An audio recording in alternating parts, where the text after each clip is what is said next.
Hello, friends, and welcome to the Optimized Advisor Podcast, where we focus on optimizing the well-being and best practices of insurance and financial professionals today. On this show, our objective is to help you optimize your life, optimize your profession, and learn from other optimized advisors. I'm your host, Scott Heinela.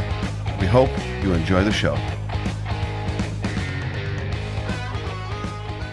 So this is the first time you and I are doing this face-to-face. We've done one virtual, just two virtual. We did one with Brian, and then one just right out of one of the first few that we did, actually, was with you. Yeah.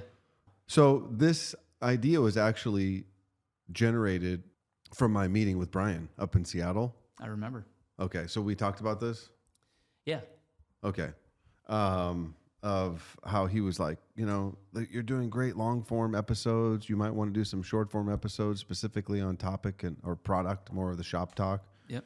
And subsequently, Nick's like, you know, you're missed out on. You're not doing any of the lifestyle episodes anymore. You need to do more of those. It's like, oh boy. I agree. Okay. When I heard you speak there in Charleston, when it had nothing to do with insurance whatsoever. Correct. It was all lifestyle and wellness and taking care of yourself. If you don't take care of yourself, you can't take care of others, right? It's that whole oxygen mask on the plane, right? What good are you to anybody if you're not able, healthy, and well? So with that said, great intro into the next episode of the Optimized Advisor Podcast. Thank you, Brad, for coming in here today. We really appreciate the time. Today is going to be fast and furious, short and sweet, succinct, where we're going to talk about a long-term care segment of the business. And I thought no better place to start than the beginning. And what we mean by that is everybody has their story. It's funny because you interact with agents and clients all across the country, as do we. I would say you probably do it more than we do because this is what you live and breathe day in and day out.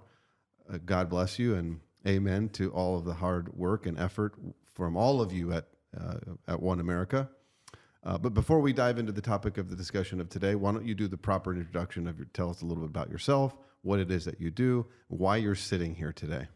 Yeah, so officially my title is Regional Account Director for OneAmerica, which is an insurance company based out of Indianapolis. And but that's just the title. Mm-hmm. So really what I am is a long-term care planning specialist. That's all I do. That's all I've done for the last 25 years. And that's not just insurance, meaning it's not selling insurance. And there is a longer story, which we'll make very brief, but I got into this business because of, family experience. And, when you talk to people, whether you're, in the grocery store or on a plane or in church or wherever you may be, life events creep up on them. And one of them is taking care of each other. I mean, that's as simple as it is. Mm-hmm. And so been doing that for 25 years in multiple different capacities. Started out as just a specializing agent in long-term care insurance for 6 years. And then in 2004, myself and my twin brother, that's a whole nother story for another day, but we were both recruited to an insurance company to be their regional vice presidents in brokerage sales for long-term care. Which Who was recruited first? Well, I'd have to, if he was sitting right here, my identical twin brother, no, it was a package deal. Oh, ironically, okay. We actually split every single case that we sold. Oh, wow. 50-50. And so what that meant was we were somewhat of a well-known name in long-term care in the Northeast. We reside in Pennsylvania. And so it was just one of those things where the insurance company needed experts in LTC. Mm-hmm. And we happened to be available. We were young and ready to go. And it's been a great journey ever since. Wow. You step into the corporate world and you've never looked back. Yeah. I mean, there's still a lot of journey left, so, right, one way or the other. So what prompted this, thank you for that, and thank you for being here today. Mm-hmm. And what prompted this discussion in particular is the story of any individual's or any family's story about long-term care. And you sent an email to us that says a picture and a story is worth 1,000 words. What do you mean by that a little bit? And then let's unpack that a little bit more. Sure. So it was really just a bit of a play on that phrase, right? Which is a picture is worth 1,000 words. And so, not just me personally and professionally, but I think in life we tend to we gravitate towards people with either like personality or you trust them or you know them well. And so business is no different, where what I was trying to get across is that when we're speaking to people about a subject matter that really no one wants to talk about, you need to be relatable and you need to be human. And so adding not just a picture, but a story. And many times that story is, what you went through yourself and how you can relate to someone that's gone through that type of struggle. In this case, it just so happens to be extended health care or long-term care planning. Yeah, it's interesting. Long-term care planning, if we're being just brutally honest, it's not Tesla stock. It's not the sexy investment. That's not what it is. That's not what it's about. What it is all about is the consequences that that family will be dealing with at some point in time. And how have you, the advisor, the one that they've leaned into, hopefully for many decades, a long period of time, help them to accumulate this wealth? What have you done to help that family preserve that wealth and mitigate those consequences that in many cases just they're not foreseen of how mother or father will take care of the spouse in need of care? What's the impact going to be on the family members, the adult children?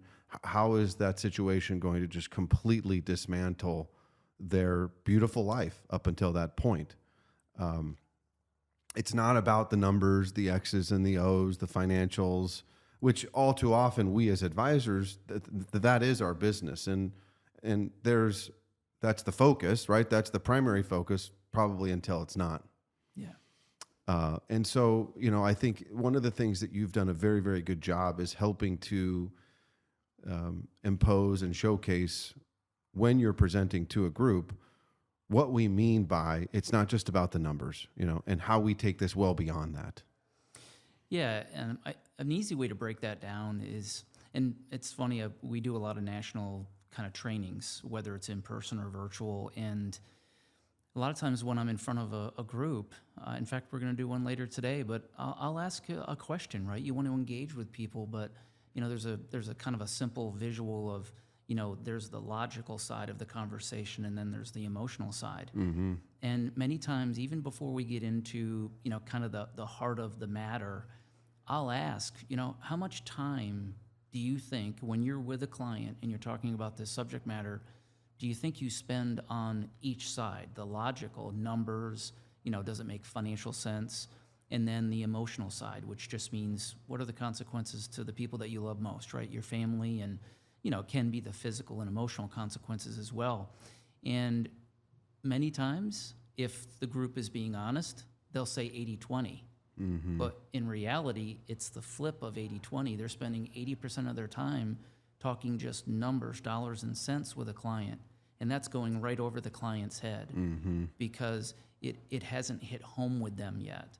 So what we recommend is flipping that script to spending 80% of the time when you're with a client on this subject matter, getting into that heart of that matter. And kind of back to the point of today's episode is it has to be relatable to them. It has to be something where it's outside of just that person receiving care. It's about the ripple effect of what happens to their family. And that's when not just your ability to take that conversation to the next level, it becomes successful, but also it's amazing how it truly deepens the overarching relationship with that client for many other purposes, whether it can be, financial purposes on the financial services side, or even just on the personal level.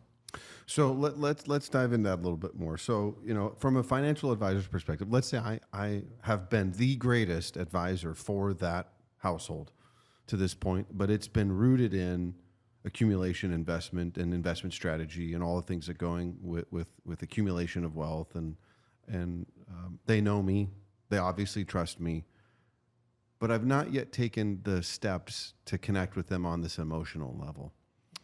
Maybe I don't even know really where to begin. Maybe it's not necessarily who I am as an advisor, But I do recognize that this is a critical component of how I need to plan for them in the future, especially if I'm embracing myself and accepting myself as a comprehensive, holistic financial planner. It's like, we need to take these steps. Yeah. What are some things that you might be able to impress upon advisors to just take some initial steps or specific actions that they might be able to execute? Yeah, so I like to kind of use the words of, open-ended questions instead of it just being maybe recommendations, right? Because many times clients will lean on their trusted advisor for, you should know what I should do X, Y, and Z time with dollars and cents. That's a great point. The main advice, that's like, are you concerned about long-term care? Yes or no? Yes. Do you have a long-term care plan in place? No. Are you interested? No. Okay, moving on. Right, check the box. That's not accurate. That's not adequate. Excuse me. No, so it's, and it sounds silly, but again, being relatable, a picture and a story is worth 1,000 words. So, this isn't like being deposed, right? Where an attorney would say, answer with yes or no answers.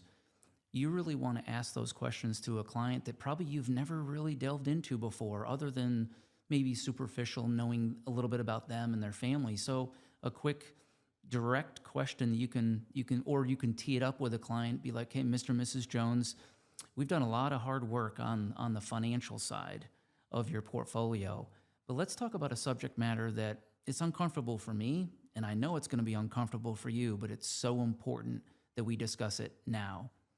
So if you needed help from someone, right? You needed help, extended care from someone else.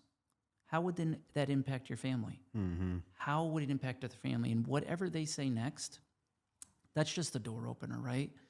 Whatever they say next is even more important than the question, because now you're starting to get into their mindset around this subject matter. And when I first started in a completely non-financial manner. Absolutely. With that question. Absolutely. Completely non-financial. We're going to get to the financials down the road, right? And layer in the financial risks and how to mitigate that. And honestly, insurance is just a small piece of how to mitigate that. And would another great question be, so after I asked them that, so if you were going to need care, in your mind, have you had any discussions about where you would pay or how you would pay for care? Where would those resources come from? Yeah, and the key word that you just said was how. Now, again, it's going to be uncomfortable for the advisor in many cases, because the client probably will say something, well, that's actually why I'm working with you, right? I mean, that's somewhat your role. We have to resist that urge to fill in the gap. Another thing I'll kind of go back to that open-ended question to start the conversation. Whatever they say next is by far the most important. I mean, they could say that the sky is orange, but it's whatever's in their mind around that subject matter.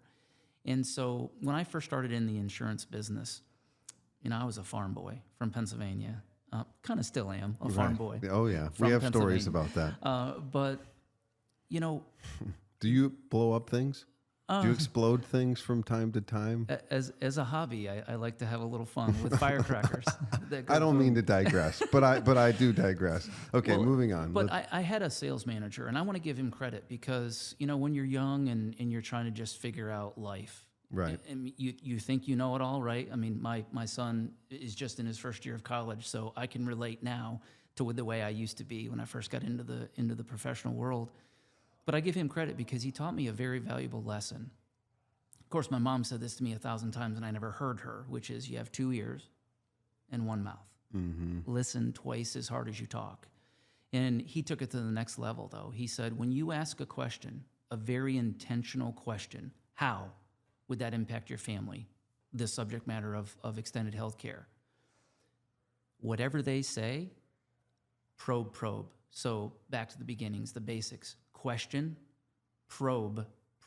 2 probes for every question. So whatever they say, repeat it. Oh, tell me more about that. As an example, they may say, well, I never want to burden my family. I hear that a lot. We hear that a lot. I really don't want to burden my family. My children are, they live in 3 different cities and 4 different states, wherever across the nation. And so Don't stop there though. Tell me more about that. Have you had this conversation with them, and what were their thoughts? You see where I'm going? Where Oh no, we you're we completely wouldn't do invested. that. Yeah. Why would you not do that? Bingo. Open-ended questions, conversations. Now, the visual that I use, I am a visual learner, by the way, and the visual that I have around this subject matter is, think of this conversation isn't like a merry-go-round. It's not a circle. It's like a hallway of doors, and every door has a lock on it, meaning this conversation is like 8, 10, 12 doors where you have to get the keys to that next door to get to the next part of the conversation. And so when you ask those questions and you get their answer, guess who holds the keys to this hallway? They do. You don't. Right. You don't. And yes, you may manage their money as their advisor, but that doesn't mean that they're going to give you the keys to the castle or the hallway around this subject matter. You have to earn them. That's a great point. There's a number of things to be said there. I mean, number one, it begins with listening. I think it also from there is genuine curiosity, because that's what'll keep me asking more as an advisor and really being genuine about it. Also, all too often, I think we get caught in the belief behaviorally that we need to have all the answers and that we are in the know of how to do this, how to accomplish this, as opposed to letting them run with the fact that they think the sky is orange. Yes. And from there, eliminate ego. Because all too often, a lot of times it's, I cast assumptions. I know what my client has. I know who they are. And from there, I predicate a financial resource or a financial solution, i.e. a plan, and how we're going to fund it. This is how we're going to pay for it. Before I've done any of that inquiry or investigation. And we may end up in a completely different place than what I had forecasted as the advisor. And in fairness, like shame on us for doing that. Yeah. Well, and again, another story that I use a lot, and that is when I'm talking with advisors, whether it's in person, one-on-one, or in a group meeting, I'll bring this up and I'll be like, the last conversation you had with a client around this subject matter, how did it go? Remember, open-ended question. How did it go? And generally speaking, it's be like, oh yeah, they said it was great information, but they had to think about it. Well, what is it? And so the story that I use is, just imagine, the last time that you bought a vehicle. Actually, I'm embarking on buying one here rather soon. And so it's going through my mind as well. Imagine you drive into that car lot, right? And we all know stereotypically what happens, right? You crack open the door on the rust bucket that you drove in there. They are on you. And it's Velcro, right? Yeah. And it's a race to, and so and imagine if the car salesperson, whomever they are, right, probably very professional, walk up to you and literally just do the scan up and down, what you're wearing, what you drove in, and they look at you and they go, got it, come with me. They walk around the back of the car dealership and they say, there it is. It's a red Corvette, shiny as can be. And then they say, there it is. Come on in, let's do the paperwork. Just what you were looking for. And you're like, I came in for a Bronco. But you never asked me a question, right? Like about me, what was important to me? What am I trying to solve for? Maybe I'm a cool dad and I want the best minivan you have on the lot, right? Right. Whatever it may be, but you never asked me a true question about it, right? The subject matter at hand, and made it relatable to me. And so instead of them walking up to you and saying, come with me, back to the advisor, right?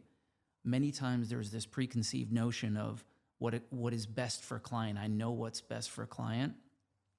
That's where these conversations fall flat. And it also causes that paralysis of the client just saying, I won't do anything about it. You make very, very good, you draw very good analogies that tie back to long-term care planning, which create an image in people's minds. So I guess what I would take away from this as well is probably no other segment of the financial or insurance planning pieces of our business are more demanding of creating a visual than probably long-term care. Absolutely. Because it is probably the most emotional segment of the financial planning, insurance planning, estate planning topics of conversation that we will face. Yes. The reality of it is that it is critically important for every advisor to have a meaningful conversation about the topic of long-term care with the clients that they represent. It is. And I'll add one more piece to it from the consumer standpoint, from the client standpoint. I mean, there's been formal and informal surveys done throughout the decades of, wealth management and long-term care. And if you sent out a survey to 100 clients and asked them, listed all the topics that you could potentially talk to them about, and said, check the one that you are interested in and you want to talk about, amazingly, you would find that most people would check the box of, I need to talk about long-term care. So it's uncomfortable for them to talk about it, to bring it up. And so, and many times it's also uncomfortable for the advisor, but it's the craziest thing on earth where people it's almost like they need to get it off their chest. And so take advantage of that. It's not taking advantage of a weakness of a client, but take advantage of what most people are concerned about, especially as it relates to their family. Thank you. What resources, 2 points to close with. One, what resources, other than accessing both you and I, which we are available, and we're happy to talk with any advisor about these topics, where can they go in the OneAmerica universe to do some independent research and just get more familiar and comfortable with long-term care planning as a whole? Oh, sure. Yeah. So, you can just start from OneAmerica.com and kind of let your fingers do the walking there. There's plenty of other resources. And in fact, we have interactive tools now where it makes it so much easier for you to have that conversation with a client. You can also go to assetbasedltc.com. So if you're an advisor, go to assetbasedltc.com, and there'll be plenty of resources for you to at least get started. But what I'd like to close with, though, just a quick comment on this is, there's going to be the learning of products or insurance, but you know what? All that's going to change. What won't change is just having a conversation with clients and bringing it up from the beginning. Because no matter all this AI that we're dealing with in our world today, I don't care about. There is always going to be the human aspect. Just have the conversation. That's it. Excellent. Thank you. And stay tuned. Brad and I will be recording additional episodes on various topics to include qualified funds, how individuals can use their IRA dollars to fund a long-term care strategy. Who knew? And from there, also the little-known Pension Protection Act and how we essentially could utilize some of the resources that we may have in our quote-unquote portfolio to fund a long-term care strategy and mitigate taxes. Nobody likes paying taxes. We're all tax rebellious. That's Bingo. That's right. So stay tuned. Thank you. Thank you. Till next time. Cheers. Thank you for tuning in to today's episode. Please subscribe, like, share, leave a comment or review. Be sure to check us out on social media at Optimized Advisor Podcast. Till next time.